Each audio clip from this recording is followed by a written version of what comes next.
Hello there guys, and welcome back to the channel.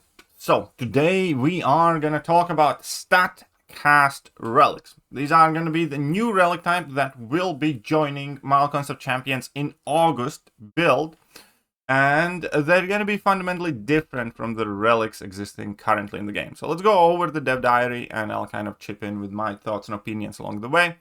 So what happened with battlecasts? They failed. That's it. I can tell exactly what happened with battlecasts. Kabam overly monetized them, and people were not willing to spend money on them.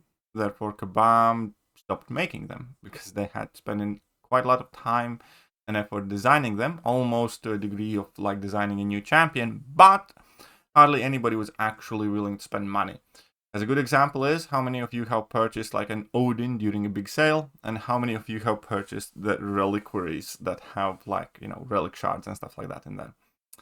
Only reason anybody ever spent money on relics to begin with was just about the prestige and rank up materials for them. So they failed because Kabam got too greedy with them. They did not have to make them so complicated. They did not have to make, a new ISO. They did not have to make a new catalyst. They did not have to give them signature levels and awakenings and stuff like that. But Kabam wanted ever so many items to monetize, and therefore community just kind of rejected them. So I'm actually quite happy with them. When we were making battlecasts, there was a few different goals trying to be achieved. Collectible, there should be desirable object that players are excited to get. Alright. Scalable, lots of design levers, easy to expand on. Theorycrafting, summoners have lots of options to consider. Meaningful choices, decisions have real impact. Well, some of that I think got achieved because there are meaningful improvements to specific champions like Venom or Guardian with specific relics. But again, many champions these days exist with, just throw in whatever type of relic because they do not have a relic that actually supports their abilities. So I do think they kind of went into specific as well. In practice, what we found was too complex for summoners that, again, it's dumb boss, so we just couldn't wrap our heads around them. Data showed that many summoners weren't making rune selections at all. As a result, many summoners had an underwhelming first impression of battlecasts. No, even if you selected the right runes, again, aside from like minority of the relics in specific cases, the relics did not have a significant impact on the fight. But there you go. Too flexible for development, adding and modifying RPG abilities for an entire class is very challenging to balance. Whenever we introduced a new battlecast, we had to make sure it didn't break one of the 40 champions it could bind to. And whenever we created a new champion, we had to make sure they weren't broken with any existing battlecasts. In many ways, building battlecasts would actually require more playtesting than new champion. And that is why they're not making them anymore, because nobody's actually buying new relics. Ultimately, this led us to a point where we could reasonably create about 3 battlecasts for similar, in many cases in excess of the amount of design balance and QA effort as developing a new champion and quest. At that sort of volume, the ROI ended up not making sense to continue to develop these, so they were put on pause. Exactly. What changed? Battleground Brawl, people saw how good they are effectively, and Battlegrounds as summoners engaged more with new Battlegrounds game mode, started running multiple Battlegrounds decks, started to become a major pain point to move your relics between the champions. Yeah, that is still a big issue where you have to make sure every champion has a relic and then change them from host to host. It's just not enough relics for... Given how needed they are for the striker and how many pieces of content Kabam is releasing with relics as, a requirement to exist, that there are just not enough relics at this point.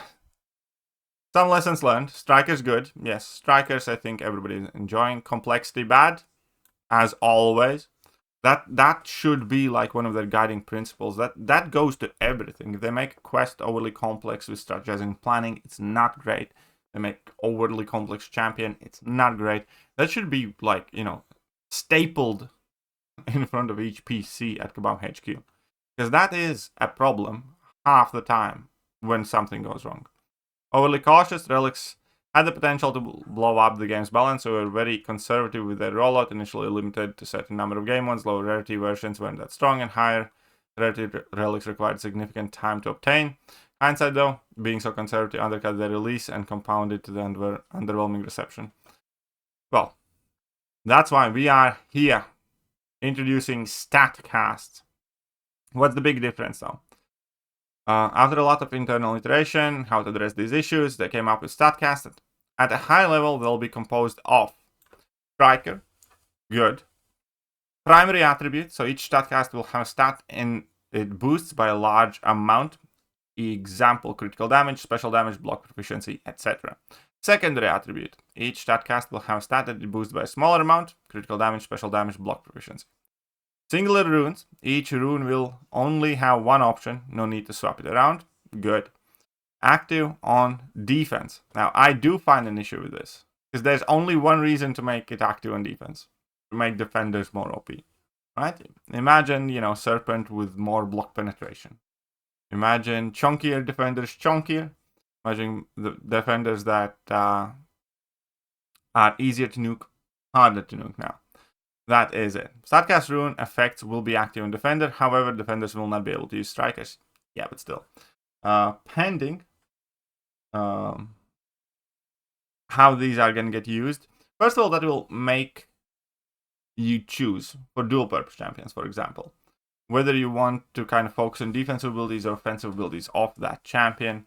And then, again, I'm not a fan of these abilities working on defense at all. Again, because, there's going to be more block damage, more special attack damage, and so on and so forth. So I don't think they need to make this game more punishing than it already is in competitive game modes, considering the nightmares of the AI and the metas they are creating. So I am not a fan of active on defense. UX user interface improvements will be introducing several menu flow improvements. Okay, that's fine, sure. Each Statcast Relic statue will specific combination of class and primarily attribute. Hulkling equals cosmic armor penetration, and each Statcast will have a number of secondary attributes: armor penetration, critical rate, armor pen, special damage, so on and so forth. This mix and match approach will allow us to produce lots of Statcasts and address the relic scarcity issue that has caused summoners so much frustration. Fair enough. What does this mean for the future of battlecasts? Never say never, but we won't say, but basically they do not have any current plans to make any more. So any relic shards that you have right now, you can freely open. Kabam's not creating more of those relics anytime soon. What were some of the challenges in building Statcast relics? Scale was the biggest. Okay, fine. I don't think anybody particularly cares about that. When can players expect to see Statcast relics added? That's in August. How can summoners get them? We will run an initial alliance event with a mix of rarities along with the different crystal bundles for players to begin their collections. Along with different crystal bundles. But of course you will. Of course you will. You're gonna sell the crystal bundles because we can't use the old shards. And again, this is the biggest load of bullshit that we have heard. Again, since battlecasts have lived in the ecosystem for so long, summoners have wildly varying amounts of relic shards hoarded, making it impossible for us to release Statcasts into existing pool without creating huge imbalance in access. Because of this, Statcast relics will be obtainable through new forum shards and will not be added to the existing crystal pools. And that is the biggest load of crap. And I think everybody with half a brain understands that. Because you cannot ever complain about imbalance of access when you are selling them in bundles. As long as Kabam sells them in any way, shape, form, or fashion, this point is absolutely hypocritical and irrelevant. What this should say is, since players have hoarded relic shards, they are less likely to purchase our crystal bundles. Therefore, we're going to make them into different crystals, so all of your hoarded shards are effectively useless and redundant because we like money. That is what these two things should say.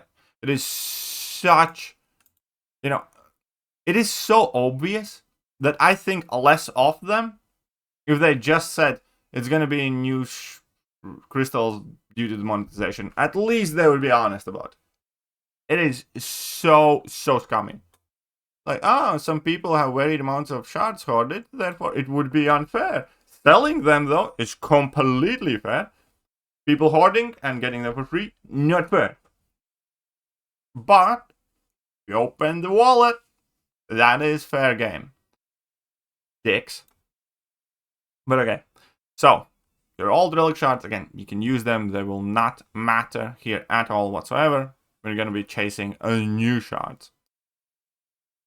Chasing is a hard word. We're going to be slowly acquiring them.